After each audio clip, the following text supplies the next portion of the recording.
After the Enclave's destruction, the refugees of Arroyo and Vault 13 resettled, building a new community with the aid of the Garden of Eden creation kit. Finding themselves hundreds of miles from their vault, the members of Vault 13 chose to join the villagers in establishing a new community, and their technical expertise, combined with the villagers' survival skills, allowed the new settlement to grow and prosper. 2 generations of the same bloodline were reunited, and their savior, the Chosen One, became Elder, presiding over the village in the years to come. Arroyo's Elder lived for many years after the destruction of the Enclave. She was pleased that the ancient separation between Vault 13 and the Vault Dweller had been reconciled, and many were the times she told you that she wished the Vault Dweller were alive to have seen the reconciliation take place. The Elder passed away in her sleep, certain that the safety of your new village had been secured and was now flourishing. Many of the older Arroyo residents believe that she now lives in the Vault of the Sky, telling the Vault Dwellers of your brave deeds. Metzger's slave trade in the Den expanded greatly, giving him influence and power throughout most of the area. Breeding pens were started, and eventually, no one was safe from the threat of being enslaved. Travelers avoided the Den, hearing of the evils committed within its walls. In the years to come, Vault City suffered greatly from raider attacks. Eventually, the situation grew so desperate, the citizens were forced to request aid from NCR. Within a month, a large detachment of the NCR's military was stationed in Vault City. The military presence quickly became an occupation force, and Vault City became the first of NCR's border territories. The Mordino family grew greatly in power as Jet's influence spread across Northern California. Within a year, they had seized control of New Reno and expanded their empire, absorbing the Den and other surrounding areas. There was little violence in the conquest, as Jet had weakened all resistance to Mordino rule. Though a murderer had been found and punished, the true identity of the man who had killed Mr. Wright's son was never discovered.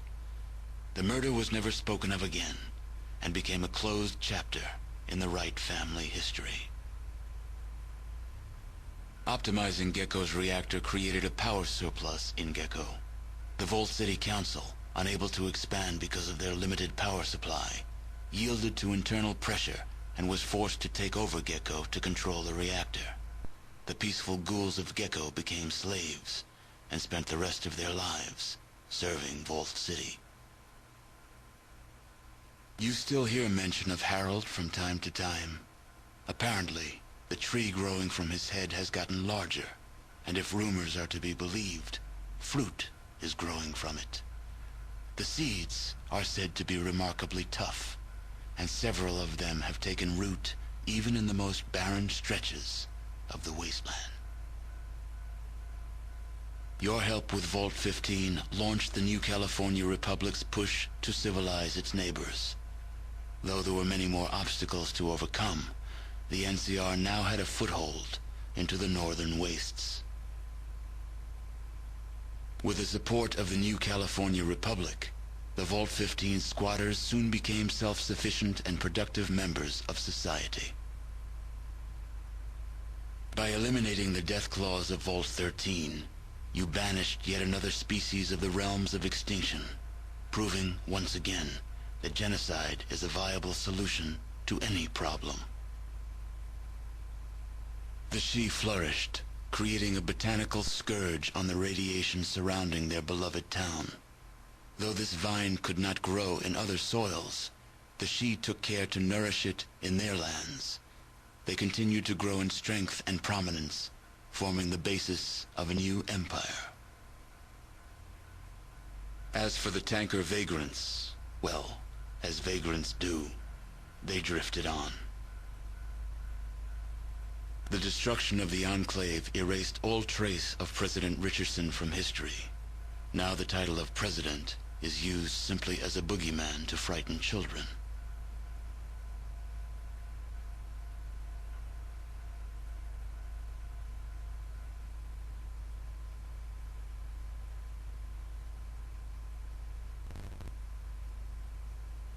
どうも皆さん、実況のゆっくりです。まずは、ここまでのご視聴、ありがとうございます。今回のシリーズ、いかがだったでしょうか。前作と比べて英語のみだったので、かなり質が下がると感じていたのですが、その辺もどうだったでしょうか。もし楽しんでいただけたのであれば、幸いです。ちょっと待って。BGM はないの？なんでなの？自分でつけろってこと？無茶ぶりってレベルじゃないぞ。とりあえず、適当に流しますね。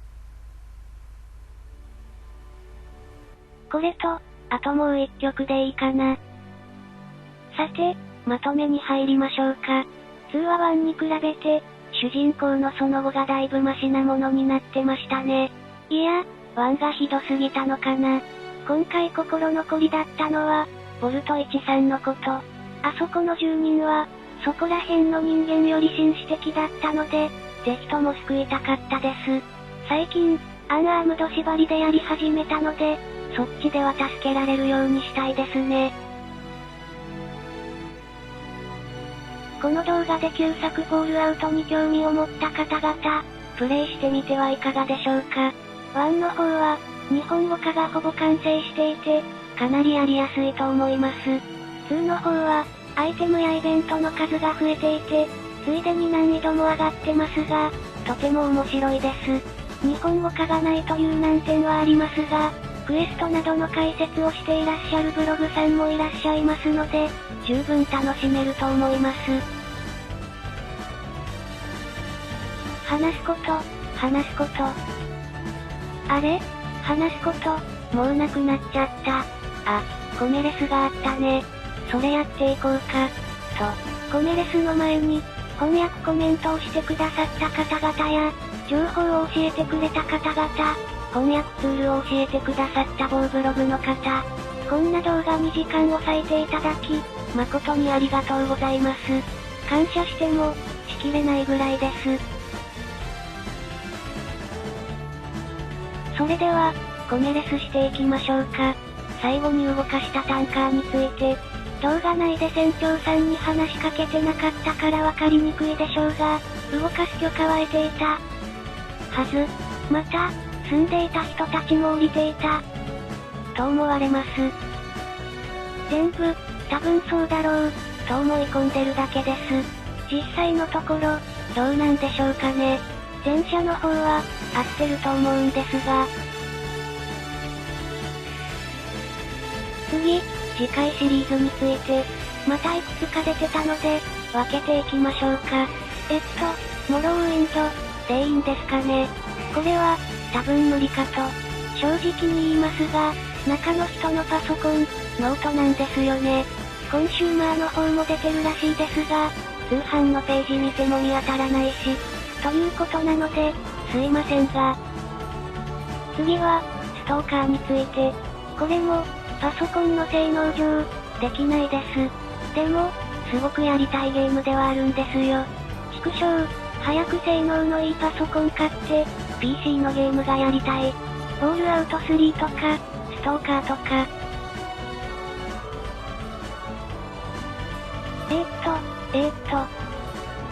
もう、コメレスするものもなくなっちゃった。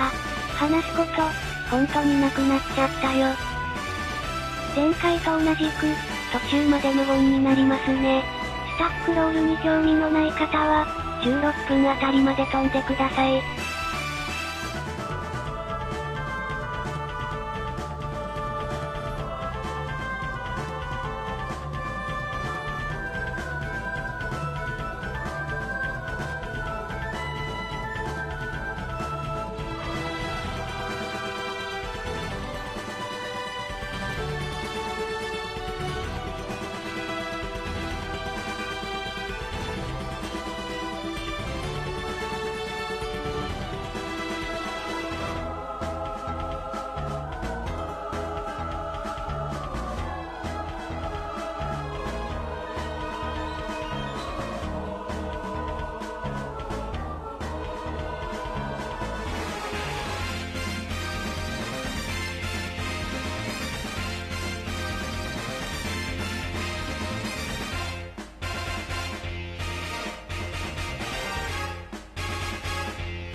使用した曲は、前半がレトロゲーミュージックリアル化プロジェクト様の、ライブフォーライブ。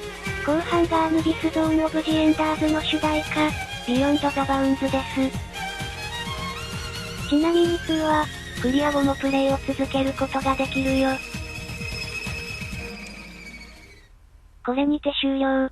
これまでのご視聴、重ねてありがとうございました。おまけ。というか予告的なもの。何をやろうか、迷いましたがね。やらないと言ったが、すまん、危うそだった。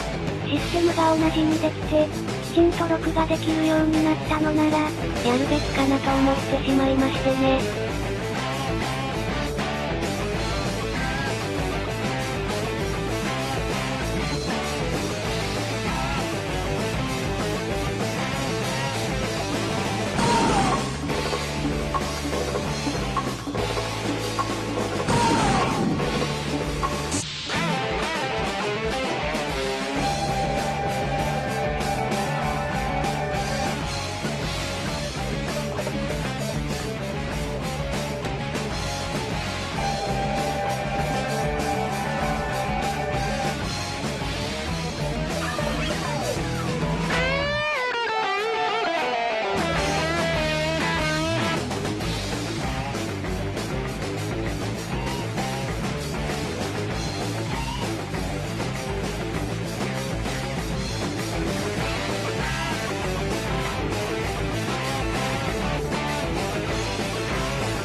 ということで、フォールアウトタクティクス、近日アップロード予定。